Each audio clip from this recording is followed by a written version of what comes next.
welcome back to my channel. Ayan guys, i-update lang natin to, no, yung Center Island, Moriones. At ayan guys, no, makikita natin na napakaganda na nitong island na to. At napaka yabon na, no, nung mga halaman. At ayan, ito kasi noon guys ay talagang tirahan ng mga street dwellers, no. Yan, kung makikita nyo tong side na to sa natin kaliwa. At ngayon nga ay makikita nyo yung paglago ng halaman, no, na sobrang laki na ng pinagbago simula nung naitanim dito ng mga halaman at naayos itong island na to. At napakaganda ng tingnan, sobrang ganda ng tingnan guys.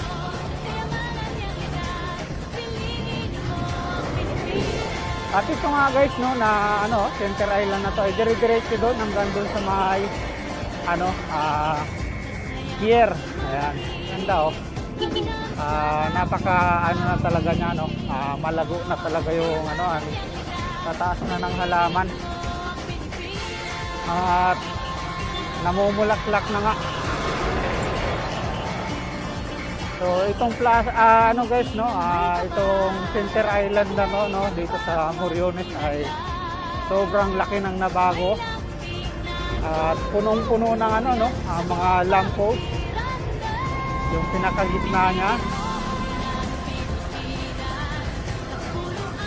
Yun ang kaibahan nito ngayon.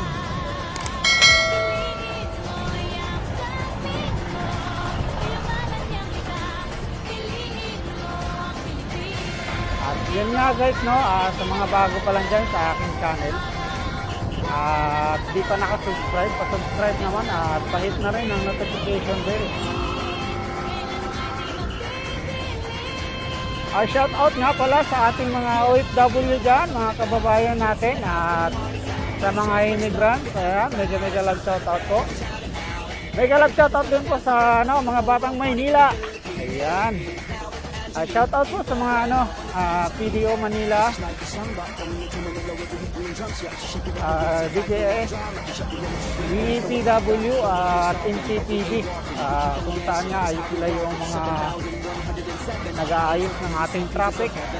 DPW at DTS, kung saan nga ay tinatanggal nila yung mga nakaharang dyan sa mga daan-daan natin, no.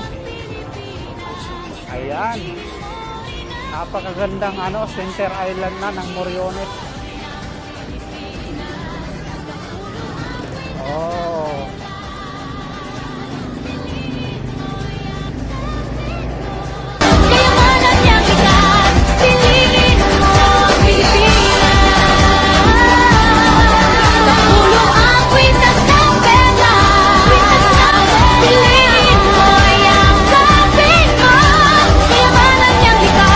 Piliin mo, Pilipinas.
at bisitahin